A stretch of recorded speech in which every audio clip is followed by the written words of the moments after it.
Hello everyone.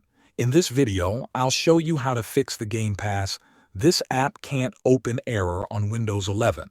One of the most effective fixes is reinstalling gaming services.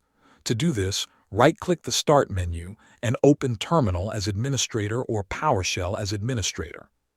In the window, paste the first command shown on the screen and press Enter.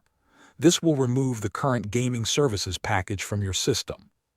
After the process is complete, paste the second command and press Enter. This command will open the Microsoft Store directly to the Gaming Services page. Install the package and wait for the installation to finish.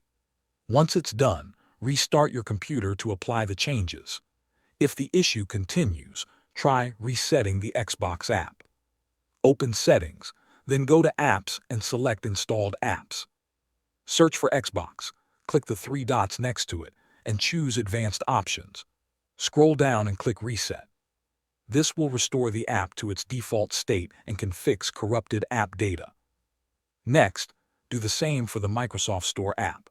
Search for Microsoft Store in the Installed Apps list, open Advanced Options, and click Reset.